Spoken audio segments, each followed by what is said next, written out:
Like a lot of us who grew up on Cartoon Network probably experienced the same thing on when you were watching a peak episode of whether it's Regular Show, Adventure Time, or even Steven Universe, and suddenly around 8 p.m. you have to see a dumb-ass looking show like King of the Hill show up. And like the rest of y'all that are probably watching this video, I myself turned my TV off immediately. Now I can say now that I'm 17 and start picking up the show again, I have to admit it's actually pretty good. So King of the Hill is an adult animated television series created by Mike Judge and Greg Daniels that aired from 1997 to 2010 on Adult Swim. The show is a slice of life comedy that centers around the Hill family, primarily focusing on Hank Hill, a conservative, hardworking propane salesman living in the fictional town of Harlan, Texas. Now, contrary to popular belief, this show is actually very funny, with the humor really centering around Hank's friend group and how dysfunctional and funny they are. Starting with Hank, he grew up in a very old-fashioned way and lives his life in a very old-fashioned way as well. But his reactions to new things in life and how crazy things can really be really carries the show's humor. Plus, the shenanigans him and his friend group pulls in basically every episode is very hilarious, if I'm being honest. Next up in the friend group, we got Dale. Now, unfortunately for Dale, he's kind of crazy but very funny at the same time, and I'll even say he's the funniest of the whole friend group. But the crazy part about it is that his wife's been cheating on him for 12 plus years and he still doesn't know. And how oblivious he is to the situation can be very comedic at times, but sometimes makes you really wonder if bro's really okay. Next up in the friend group, we got Bill. If I'm being honest, Bill isn't really funny, but more just a sad character, with his wife divorcing him about a decade or two ago, and he's just going through the motions. Like, he generally has no direction in life at all. Plus, he's the one character that everyone likes to bitch around the show, so it kind of makes you feel bad for bro, but at the same time, he's still pretty funny, so we'll give him that as well. Lastly, Boomhauer is just Boomhauer, like he just exists in the show, and I'm being honest, he's not really that funny to me, but his introspective to certain situations can be really resourceful in the show. Now, despite the hilarious humor of the show actually has some serious themes and topics that no one really likes to talk about, one of them being a close-knit community. Now, when I say close-knit community, I mean the connection between all people and also people who live in the same home as well. As community-wise, you'll notice throughout the show that everybody knows everybody in some sort of way. Whenever someone needs help, they want to offer a helping hand. Close relationship-wise, everyone's willing to evolve and grow to understand another person.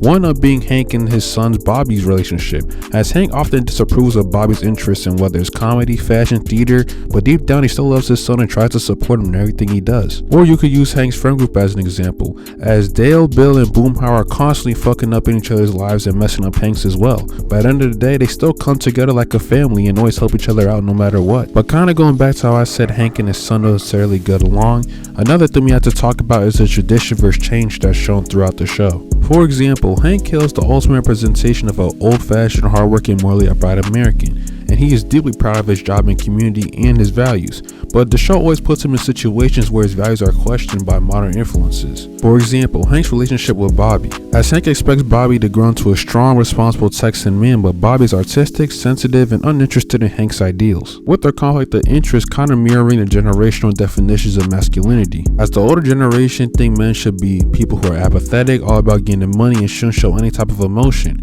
while the new generation thinks they should be the opposite and they should be able to show emotion and be empathetic as much as they want to. And the show does a great job of showing both sides of the argument and also showing people be able to conform to each side as well. Now, this kind of leads into our last theme of the show, with it being the quiet struggles of men. Now, in Hank's friend group, you'll notice that even though they're all having the time of their lives when they're together, when they're by themselves, they actually are going through quite a bit, if I'm being honest. Could almost all say they have a crisis in their masculinity at the moment. Now, due to Hank's upbringing, he's pretty emotionally repressed and doesn't really talk about his feelings or even use them as things he should talk about at all. So instead of talking his way through things, or if he has an issue with somebody, he's rather to show it or maybe even crash out about it instead. Which kind of plays into why him and his son don't have the best relationship, as Bobby is constantly seeking validation from him and Hank just is off to the side and never wants to talk for real. Now, in the case of Dale, he's always talking about conspiracy theories and hyper-masculine bravado, when in reality he's just trying to make up for the fact he's very insecure about his looks, weight, and basically everything about him. And Boomhauer, well, he's more like he's suffering from his own success, as even though he's the traditional, successful, ladies guy type of character,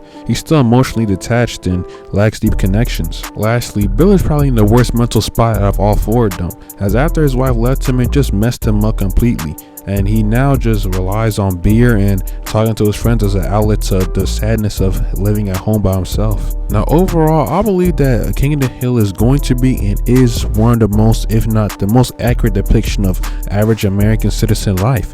explaining basically all the nuances and all the problems and ups everyone's gonna go through. Plus, its realness about certain situations such as the American dream, and that even though you may work hard, not everything's necessarily gonna go all right for you, is something very real and not talked about as often. Now, despite all this supposed doom and gloom, the show is always teaching those good lessons of how to persevere, uplift others, and be able to connect with others as well. And that even though we may think we're going through the worst right now, things will always get better. Anyways, y'all, I appreciate you guys for watching my videos. Like and subscribe so I can get a new mic for real. And stay blessed, bro, because God has blessed me.